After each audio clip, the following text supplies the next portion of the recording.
Good morning, everyone, and welcome to Some Stops Along the Way, the podcast that highlights some of the most interesting countries in the world, focusing on their culture, their geopolitical context, their history, and some very unique stories and deep dives into some individuals that I worked with when I worked in these particular countries. Hope you're enjoying the podcast. We're about 27 episodes in.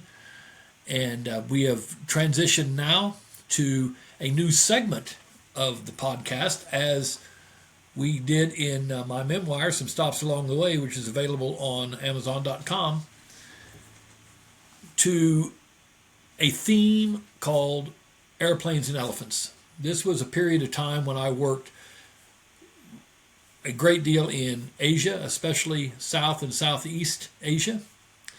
And we're looking closely at some countries in that region through the lens of my work there and the experiences that I had there. We just finished the very fascinating country of Bhutan. Today we're moving to a new country, and I'm going to see if you can guess what the country is. Okay. First of all, I'm going to put on a hat and see if you can guess from this hat where this country is, or what country it is. This hat is called a non-law, by the way. It is a conical hat. This is a more ornamental one. Most of them are not ridged like this. Many of them are flat. They're made out of bamboo. They keep the sun off your face.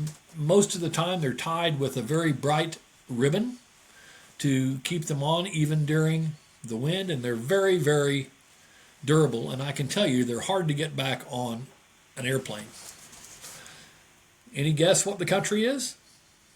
This should probably give it away, although they're widely used throughout Southeast Asia, so it would be hard to focus in on the specific country. But this next one will definitely give it away. How about this one? Yeah, I bet you have it now.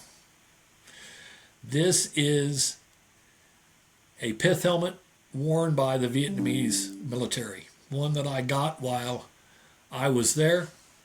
That is Vietnam War era. And inside of it, I don't know if you can see it here, but it's got an inscription that was written inside of it called Mu Bon Mu, which means I eat rice. And so whoever wore this helmet obviously liked to eat rice, which is nothing new in Southeast Asia, by the way. So now that we know the country, Vietnam, I want to let you know that I worked in Vietnam on a couple of different occasions. The first time was a very short trip to come in to speak at a conference and do some preparatory work on some projects. The second one was a longer stint working to build the capacity of some of the key sectors of the Vietnamese economy, and I'll talk about both during the couple episodes that we're going to devote to Vietnam. What I want to start with today are some of my experiences during my trips there, just to give you some context as to what my thoughts were in visiting this fascinating country. I guess my interest in Vietnam goes all the way back to the late 1960s, when I was a small child. I was born in 1962, so I gave that away, how old I am. And in the 1968 time frame, my second oldest brother, Paul, went to Vietnam. He was drafted into the United States Army and trained at a place called Tigerland in Louisiana, which was then part of Fort Polk, Louisiana, and was sent to Vietnam. As a 7 or 8 year old child at the time, I didn't really understand much about the Vietnam conflict. I don't call it a war, and we'll talk about that a little bit later. But I did not really understand much about the conflict or why my brother and so many other young men from the United States were being sent there. Now, in our second episode about Vietnam, we'll cover the Vietnam conflict extensively. So I don't want to do that today. I'll mention it tertiarily toward the end of this episode, but I don't want to really cover that today. I want to start by just talking about where my interest began in this country. And it began there. My brother went to Vietnam. He returned home, fortunately. And listening to his stories and having the chance later on to study about the Vietnam conflict, I became very interested in the country itself and had a great passion to visit the country at some point. Of course, when I was in my high school and college years, when I was doing a lot of the studying about this and other countries, I never thought I would ever have the chance to visit really any country, let alone this fascinating country of Vietnam. But I always dreamed of it, and as my international development career began, I started in doing the short-term projects in Russia and various countries of the world. First long-term project in Romania. I still didn't really see a path to get to Southeast Asia or Vietnam in specific.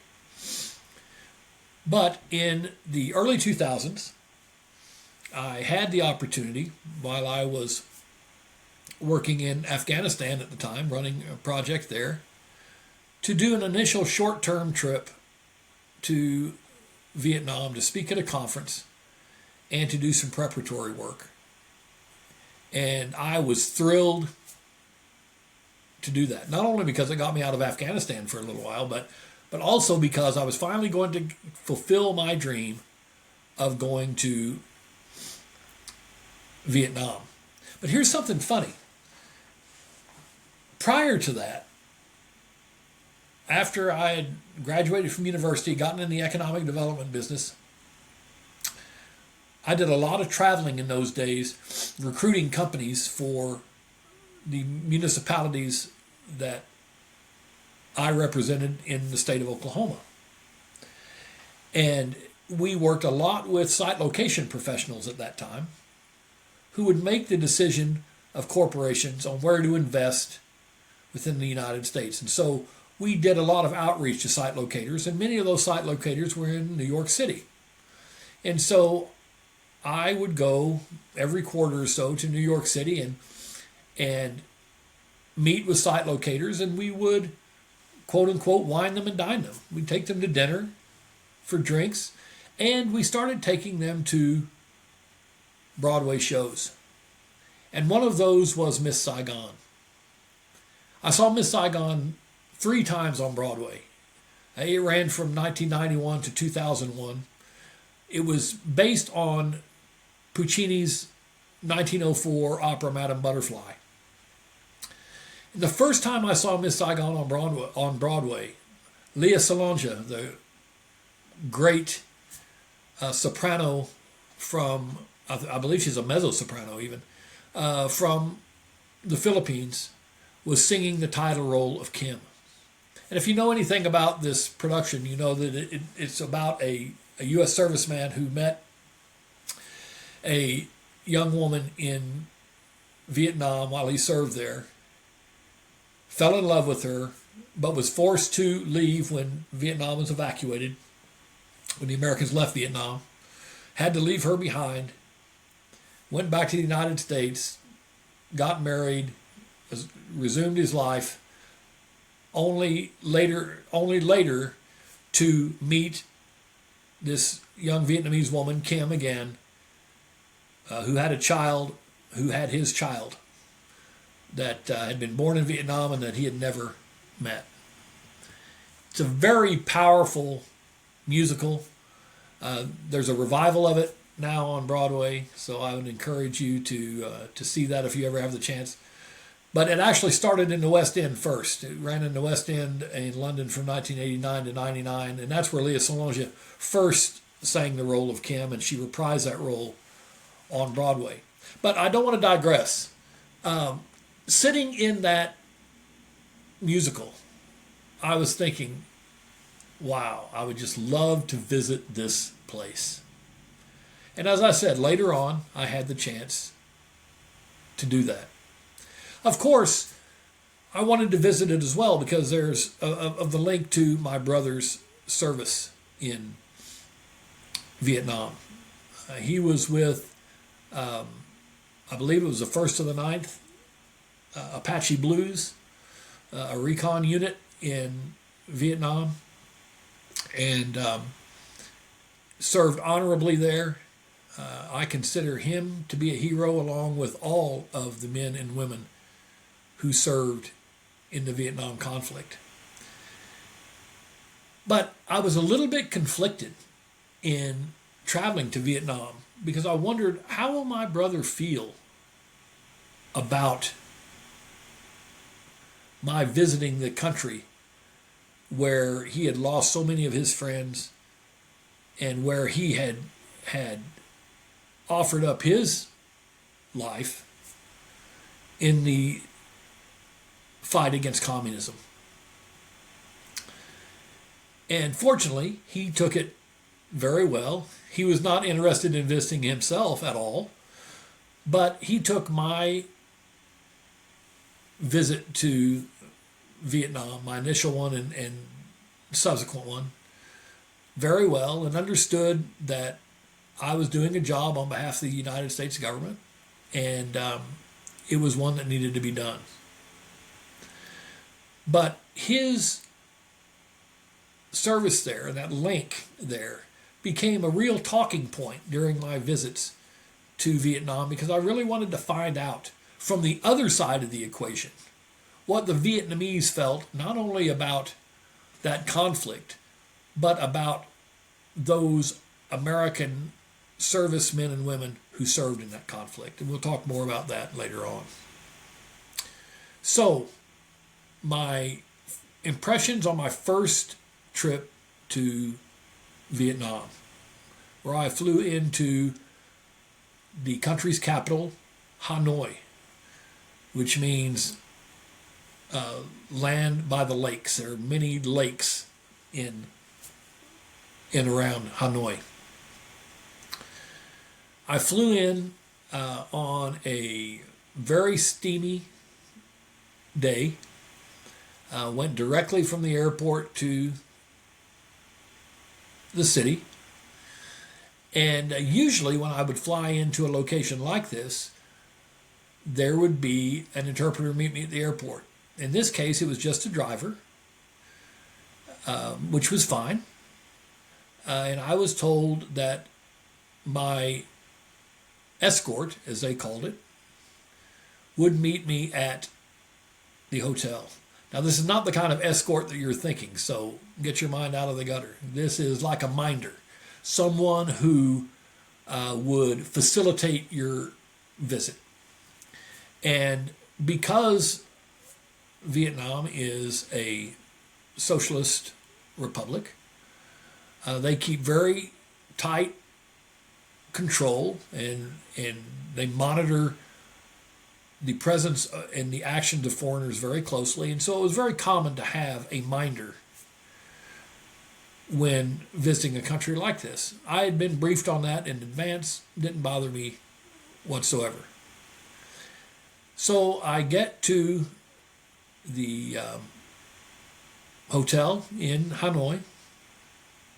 I'll talk more about the hotel itself later because it's fantastic in its own right. But in the lobby, I met my minder, a young lady. I say young, she was in her early 40s then, named Lan. And if you have been following many of the episodes in this podcast, you know that as the nature of my business, I worked with a lot of interpreters. I worked with a lot of individuals who facilitated my trips and who made my life easier as an international development professional. And in doing that, I got very close to these people because I was with them virtually all the time. You, no doubt, if you watch the episodes about Cambodia, you know the story of Lee, who is my interpreter there. But the same is true for Lan. Lee and Lan actually had some real similarities. Both, at first, were very mindful about the messaging that they were providing. They were very reluctant in some ways to share a lot of information. But unlike Lee, my Vietnamese minder Lan had a very outgoing personality. She loved to chat. She was very inquisitive. But she let me know from day one that she was in control. And she did this in a very subtle way, because she made a big point when we first met about how they wanted my trip to be successful, and that it was very important to her that I got to see and experience what I wanted to see and experience. But then as we dug into this and we started to put the schedule together, and I would make suggestions as to the schedule, especially when it came to seeing specific things, she would, in many cases, say, "Oh no, that's not important. That's not important. We don't need to see that." Or, "We'll see that later." Or, "Today we'll see this and tomorrow we'll see that." This was her way of ensuring, A, that rather than seeing and experiencing what I wanted to see and experience, I instead experienced what they wanted me to see and experience. And B, the requisite control that she needed to have as a government minder to oversee my activities. So it was a very subtle thing, but it was very real. And I knew it from the beginning. Again, I'd been briefed on this, so it wasn't any issue. I'd also worked in China extensively by this time and understood the situation. But I liked Lan from the beginning. And unlike Lee's and my relationship in Cambodia, which really matriculated over time, Lan and I connected almost immediately. And even that first day, as we sat in the beautiful Opera Hotel and had lunch, she began to ask questions. Had I been to Vietnam before? No. Why did I want to come to Vietnam? Although she knew this already because of the nature of the work, and she'd already been briefed on the work I was going to do. I answered that question. What did I know about Vietnam in advance? And I explained my desire to visit Vietnam, and I explained at that time that my brother had been to Vietnam. And she said, "Oh, really? When was he in Vietnam?" And I said, "He was here during the time of the conflict." And I remember her looking at me and saying, "What did he do?" I said, "He was in the United States Army." She was quiet for a moment. And she said, "You know, we don't have anything against the soldiers from the United States who came and fought, because we knew that it was their government's fault, that they had no choice. And we also knew that they didn't want to be here. And we also knew that most of them were criminals and derelicts and those who couldn't fit into American society that they sent over here and sacrificed for a cause that was lost from the first day. So remember, I've just met her. And she spills out this rhetoric. And I remember taking a couple bites of my lunch and saying, well, Lon, I appreciate your perspective. But you know, even though there was a draft in the United States, the young men and women who came here believed that they were doing something right and good. Most of them were not criminals and derelicts and people who couldn't fit into society. They were simply young men and women who had been asked by their country to play a role.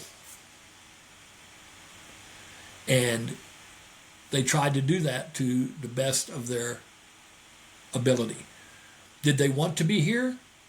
Probably no. But they came and they served honorably. And a great majority of them represented the United States as best they could under the circumstances. She looks at me for a long time again and says, all right, I appreciate your words.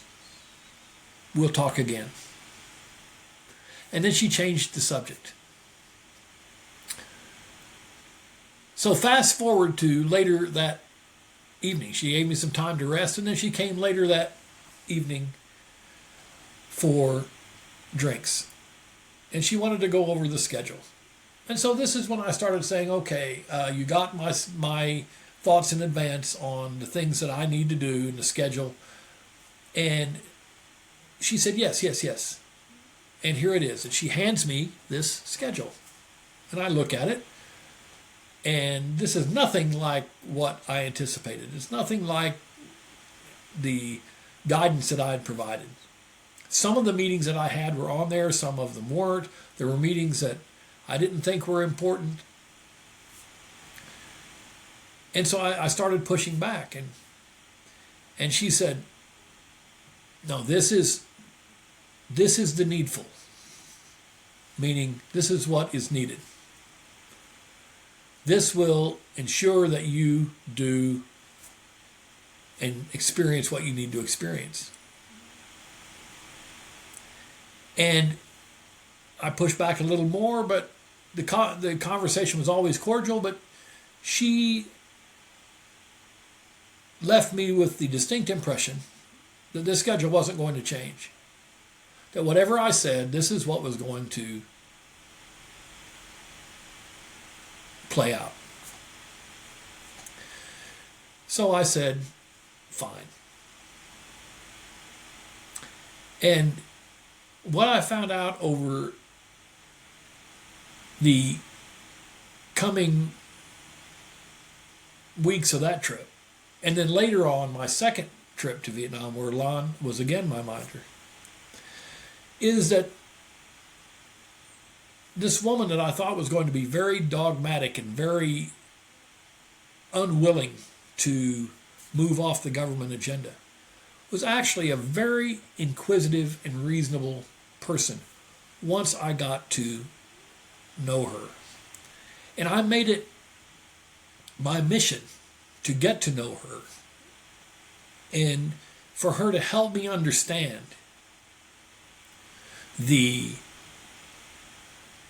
as much as I could understand, the nuances of working in this country. And so you'll take this journey with Lon and me over these couple of episodes, but we got to be friends. it didn't start off that way necessarily, although we had a good connection, but we got to be friends. So I had arrived in Hanoi on a Thursday. I had meetings on the next day on Friday. She came bright and early to pick me up from the hotel. I was accompanied on this trip by a former United States ambassador by the name of John Bond and his wife Barbara, both amazing individuals who I liked very, very much. And so we had some really good meetings in preparation for his and my presentation at the ADFIAP conference, which was a conference of Asian Development Bank leaders, or Asian Development Financial Authority leaders. And so on that Friday, we had a lot of different meetings, got back to the hotel rather late in the afternoon. And Lon asked me, this weekend, what would you like to do? Because that hadn't been on the schedule. Only the official meetings were on the schedule. And I said, I'm glad you asked that, Lon, because there are several things I would like to do this weekend.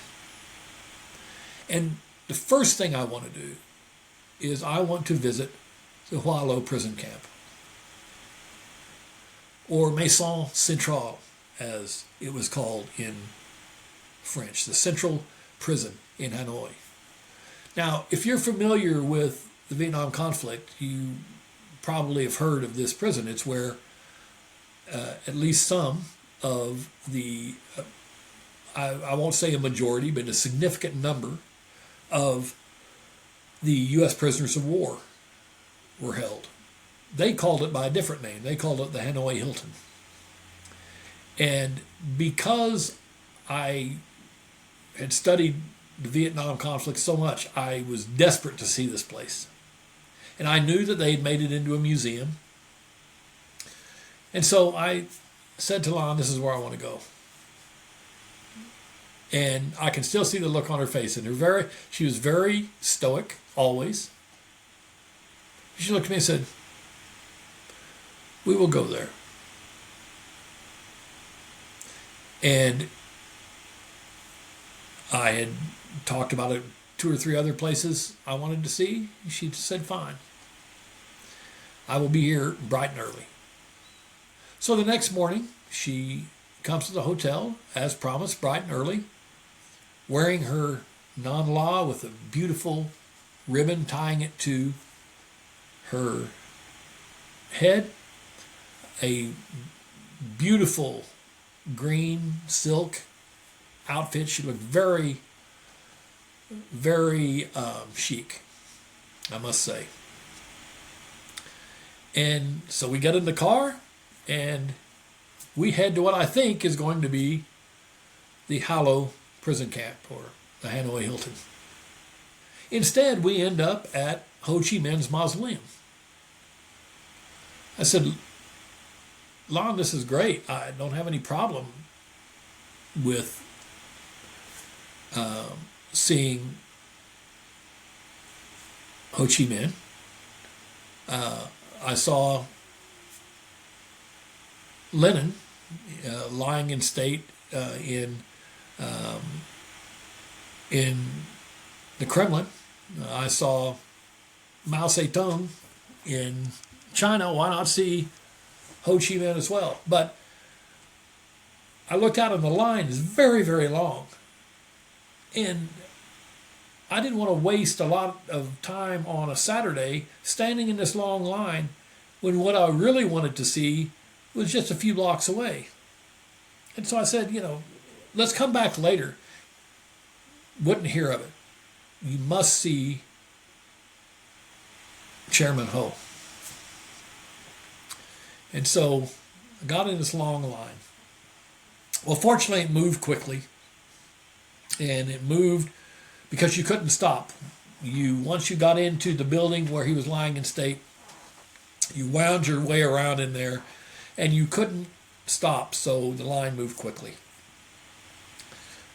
So I see Ho Chi Minh, who we'll talk about in the next episode, lying in state.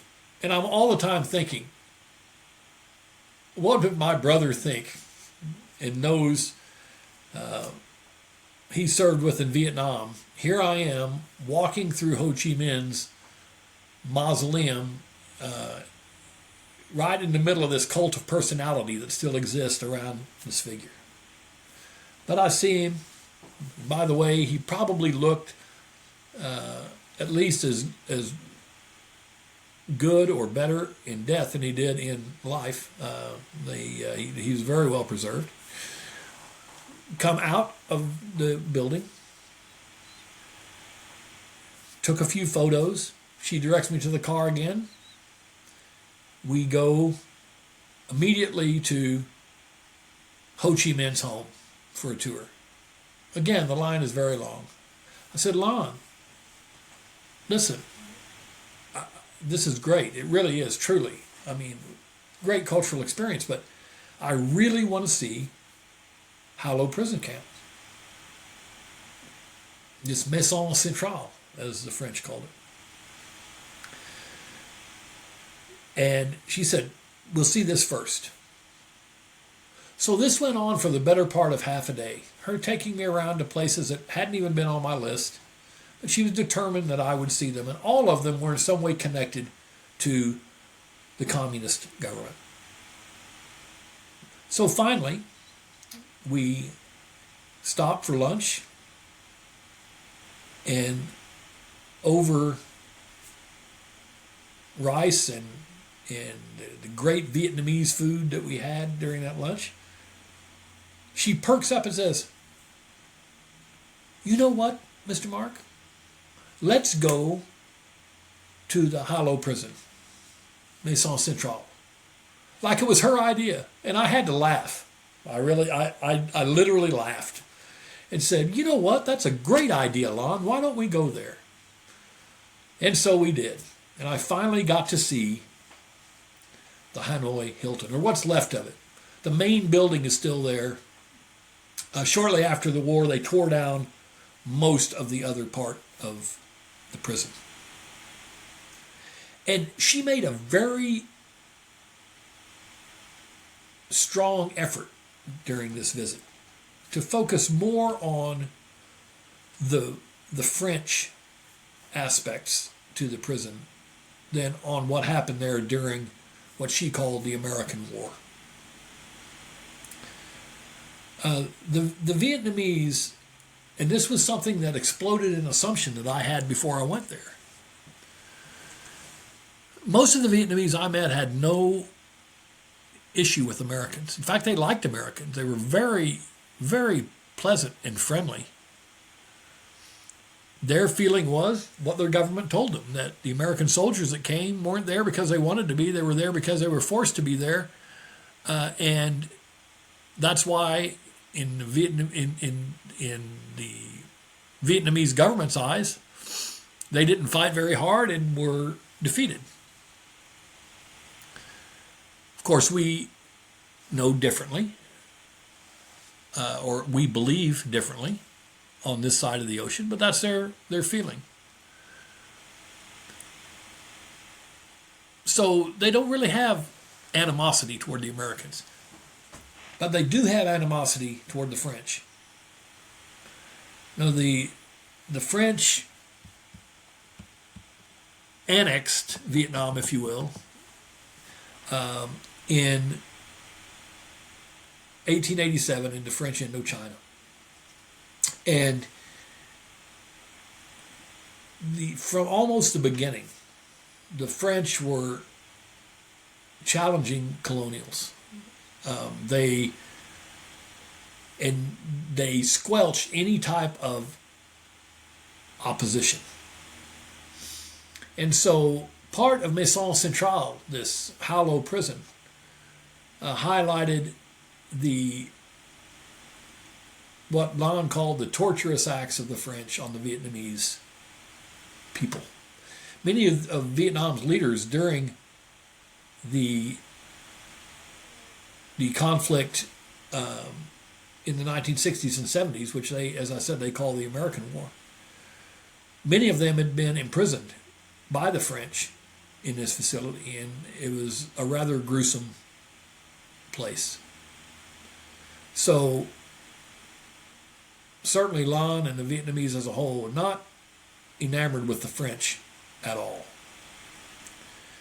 But as we're walking through this prison, which I was fascinated from the time that I walked in the door, there was no way that she could avoid talking about the American prisoners of war who had been there in the 1960s and 1970s.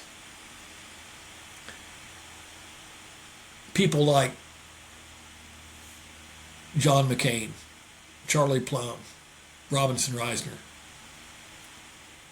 And as I'm walking through the prison, I'm asking her about this time.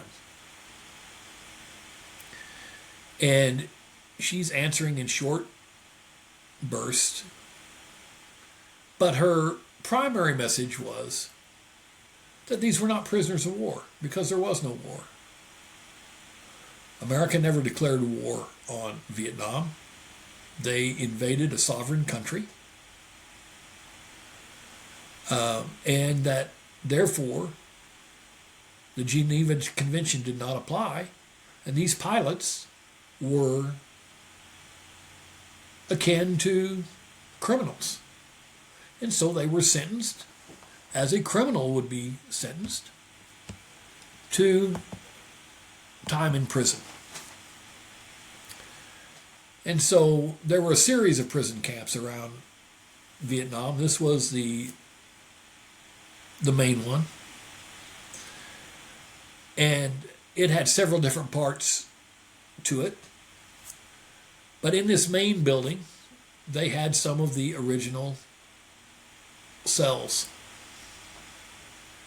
And there's a particular cell where John McCain spent a lot of his time, and I sat in that cell, and that was as hopeless a feeling as you can have. And I was thinking all the years that he was here, and he wasn't in that one cell the entire time, but if this cell was in any way indicative of the experience that he had, it was terrifying.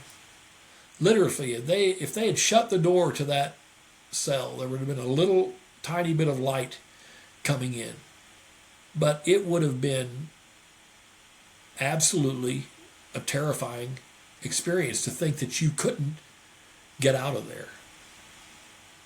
I sat on the bunk. I have a picture of me sitting on the bunk in that room, in that cell, thinking, I don't know what I assumed how low prison would be, but this is even worse than I could have imagined. And this was only the part that was still intact. And so we wound our way through this prison, which is now a museum, as I said.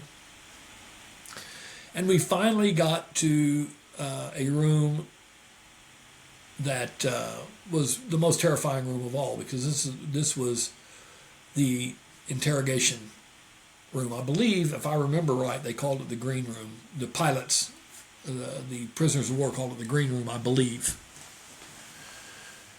But in this room, they had pictures of many of the American servicemen who were incarcerated there as prisoners of war.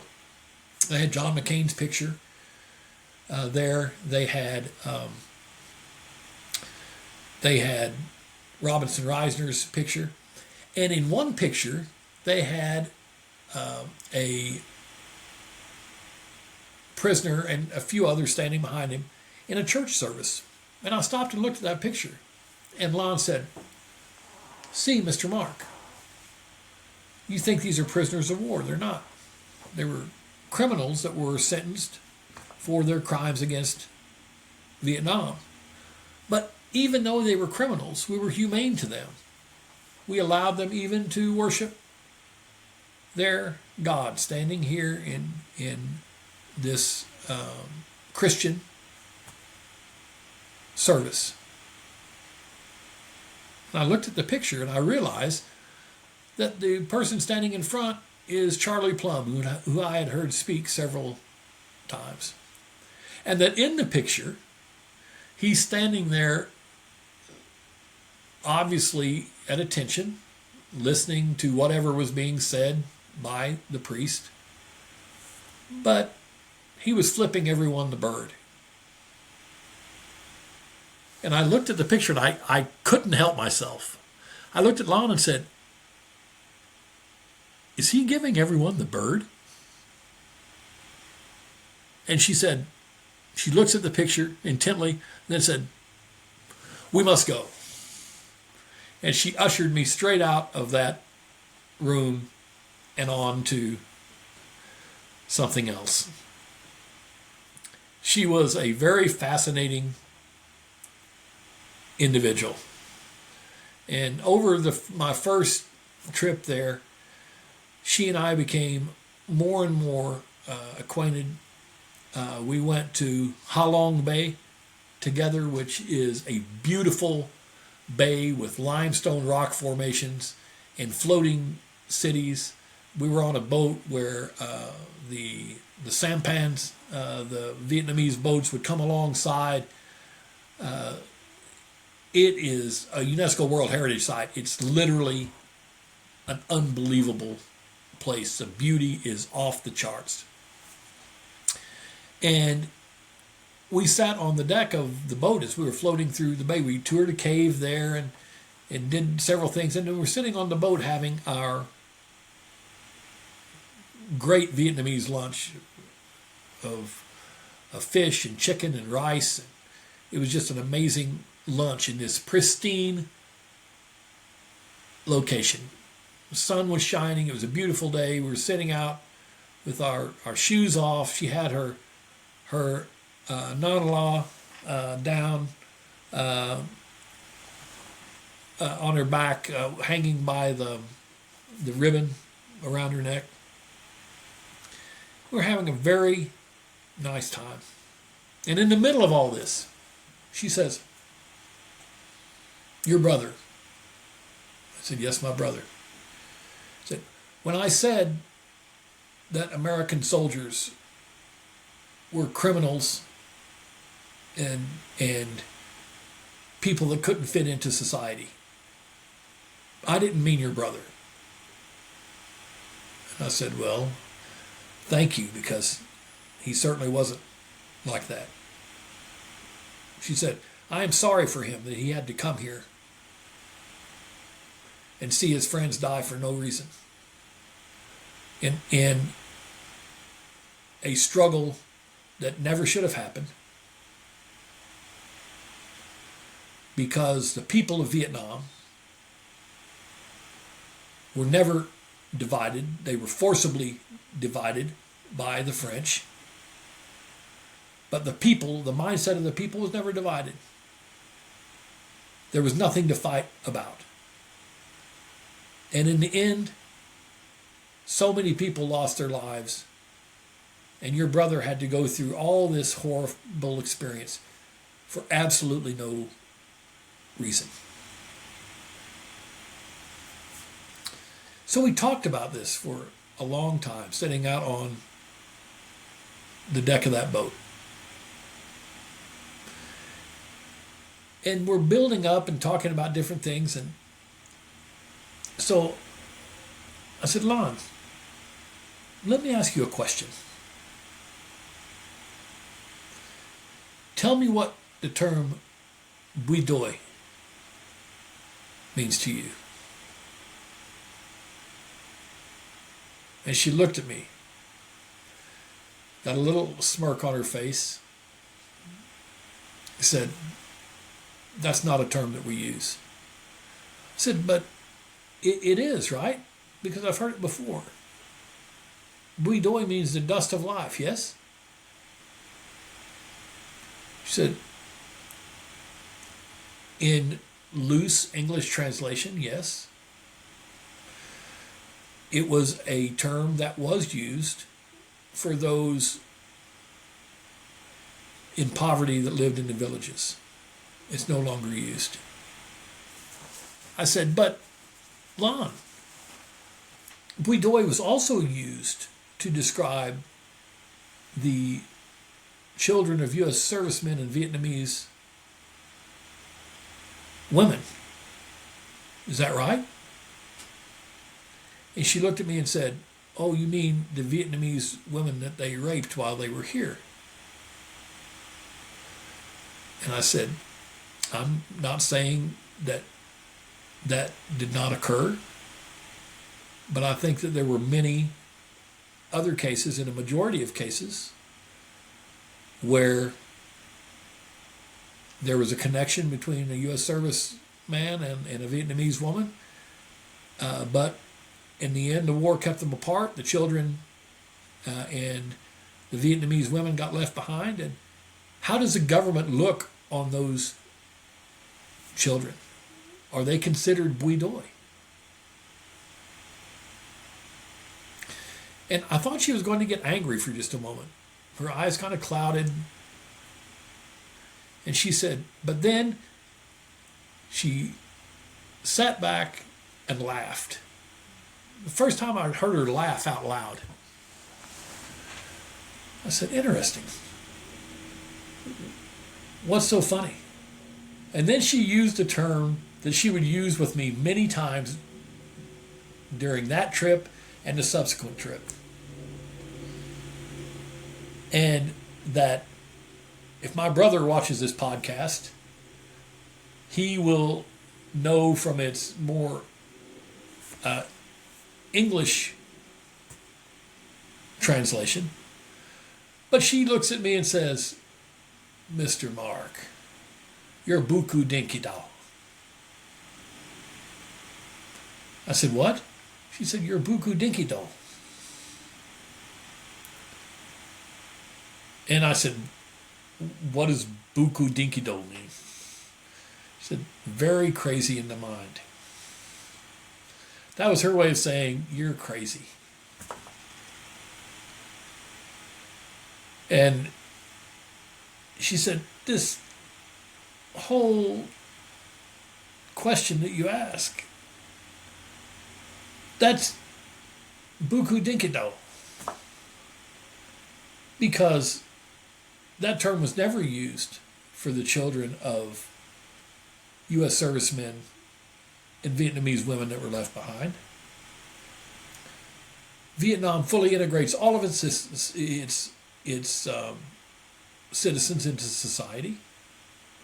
It does not discriminate against its citizens.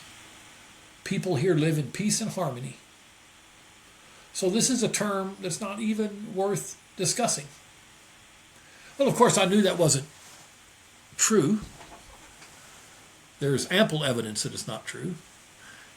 And you can cite not only the children of U.S. servicemen and Vietnamese women, but the persecution of the Montagnards, which is an ethnic group in Vietnam, etc. So I absolutely knew that this wasn't the case. But any time from then on that she wanted to change the subject or didn't want to have a conversation, she would laugh and say, you're buku dinky do. Or sometimes she would just say, you're buku, Mr. Mark.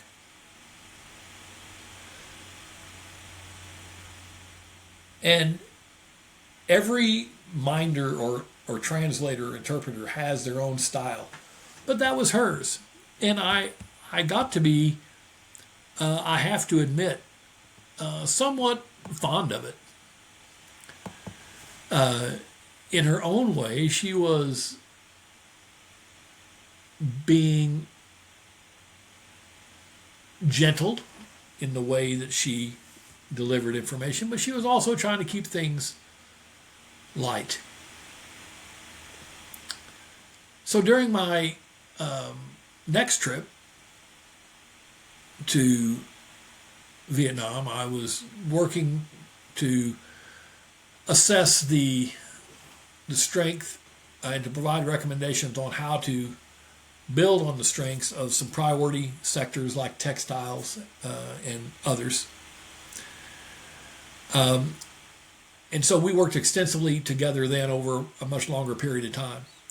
But our connection was really forged during this first trip, and I knew that it had been forged when at the end of this first trip she went off script for the first time.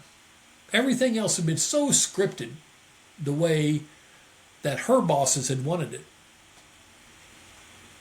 But at the end of our last meeting, I was dropped off at the hotel, and I thought, well, okay, this is the end. At that time, I didn't know I was coming back for a longer mission, and so I said, Lon, it's been an absolute thrill to have worked with you over these weeks. I really appreciate you. I had a great time, and I hope that I learned from you, and I hope that you learned from me. And she looked at me, and I noticed her eyes were a little misty, and she said, Mr. Mark, you like Vietnamese food, yes? I said, yes, I love Vietnamese food. She said, I will come and get you tonight. I'll take you to a real local place. And I joked with her, I said, Lon, that's not on the schedule. Can you do that?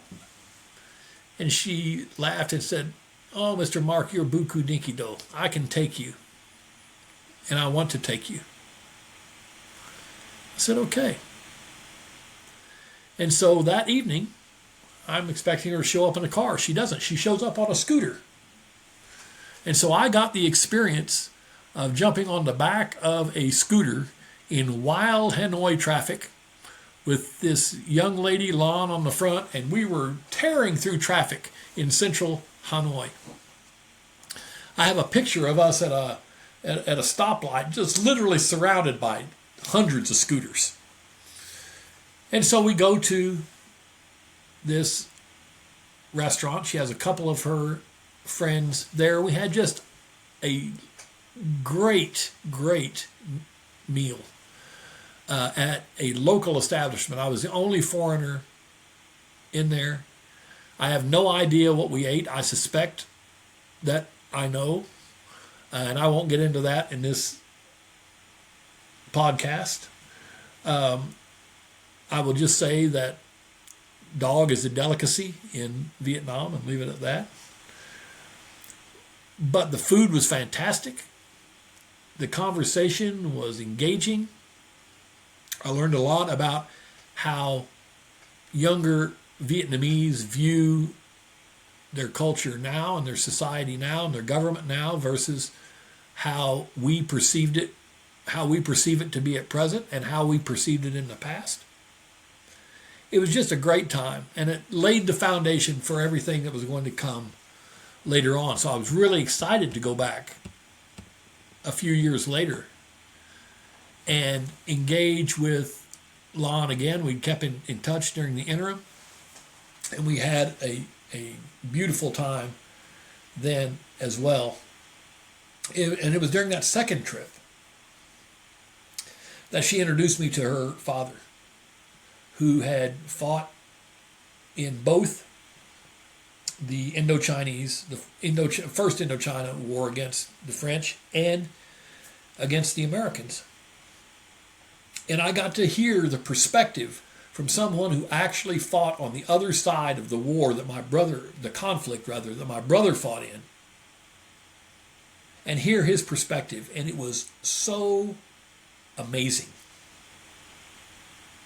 And he is who gifted me this hat, by the way. It was an amazing time, and we ate, we talked, we walked through the markets. He talked to me about old Hanoi, how it used to be when he was growing up. We talked about the first Indo-Chinese War. We talked about what he called the American War. He was very inquisitive about America. We talked about a lot of different things, and his perspective was so fantastic.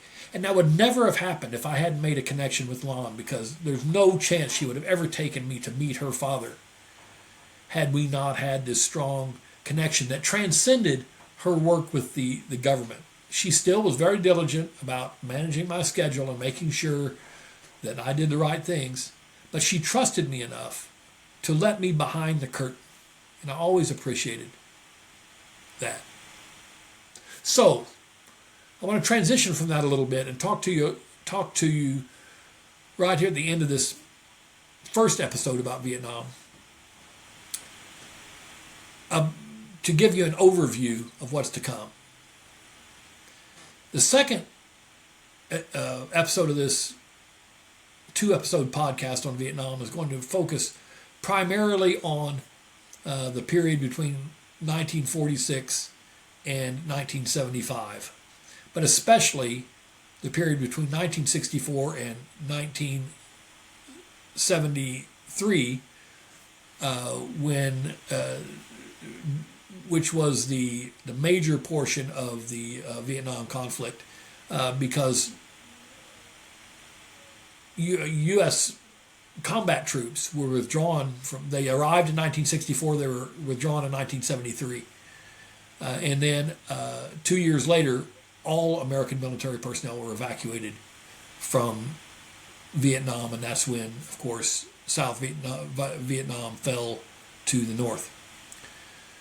So I think it's important that you understand a little bit of the context before we get into this discussion in the next episode. So officially, Vietnam is now called the Socialist Republic of Vietnam. It has a population of more than 100 million people. If you look at a map, it borders China to the north, Cambodia and Laos to the west, and the South China Sea to the east. What's now North and Central Vietnam was ruled by China's Han Dynasty from approximately 111 BC to 939 AD, which led to the integration of Confucianism and Buddhism, and Buddhism is their primary religion to this day. During most of the 17th and 18th centuries, Vietnam was effectively divided into two domains, one called Dang Trong and the other called Dang Nagai. The last imperial dynasty, which was called Nguyen, surrendered to France in 1883. In 1887, the territory now known as Vietnam, as I mentioned before, was integrated into French Indochina. So World War II came along. And after World War II, a coalition led by communist revolutionary Ho Chi Minh, who we'll talk more about during the second episode, launched the August Revolution and declared Vietnam's independence from France in 1945. This led to a very violent and debilitating war with France from 1946 until 1954, when Vietnam emerged victorious and the French were expelled from the country. Again, we'll talk more about that in the next episode. But as a result of the treaty signed with the French, Vietnam was separated into two parts, the communist north and the anti-communist south. And that was separated by the 77th parallel. So there was a hard line between these two countries made up of very similar people, but two very, very different ideologies. So almost inevitably, civil war broke out, and these two countries waged war throughout the 1960s and 1970s. Now, this came on the heels of the Korean conflict. So the United States, especially, was very sensitive to the spread of communism anywhere in the world. But they felt like after, the American administration felt like after Korea, if Vietnam fell to the communists, that would be a domino that would permeate Cambodia, Laos, Burma, many other countries in that region. And so where did it stop? All of Southeast Asia could be lost to the communists. And so the United States backed South Vietnam to preserve its integrity and its philosophy, while the Chinese and the Russians and the North Koreans all supported the North. Of course, this led to the Second Indochina War, which some call the Vietnam War. I call the Vietnam conflict. And the Vietnamese call it the American War.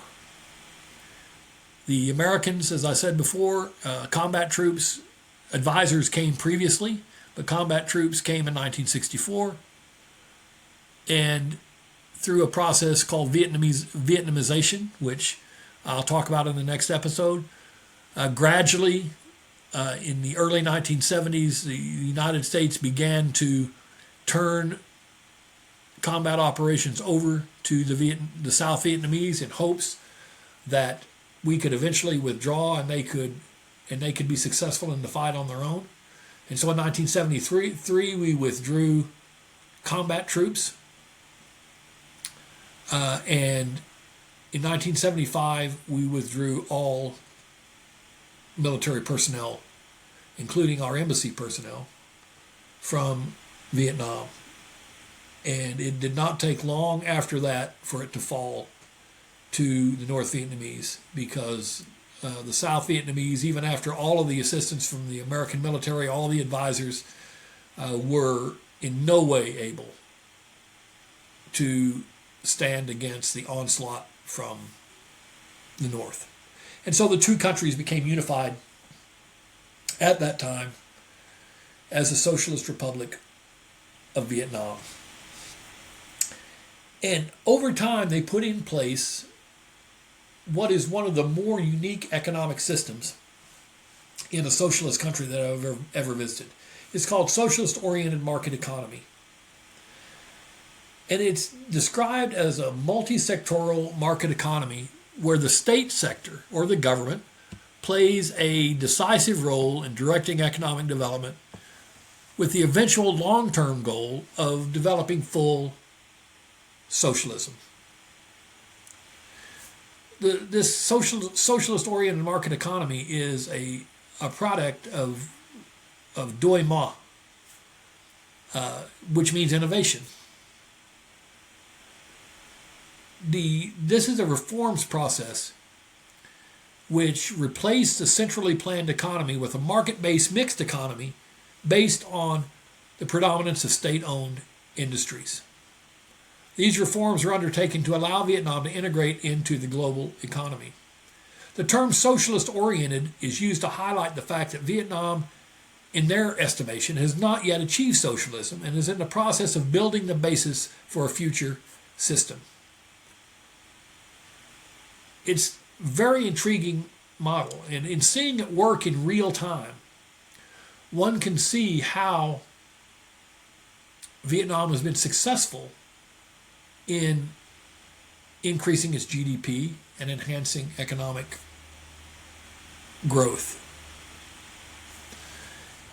I found it extremely fascinating as an economic growth expert to see that economy work in real time. And again, I will have time in another episode to talk a little more about that.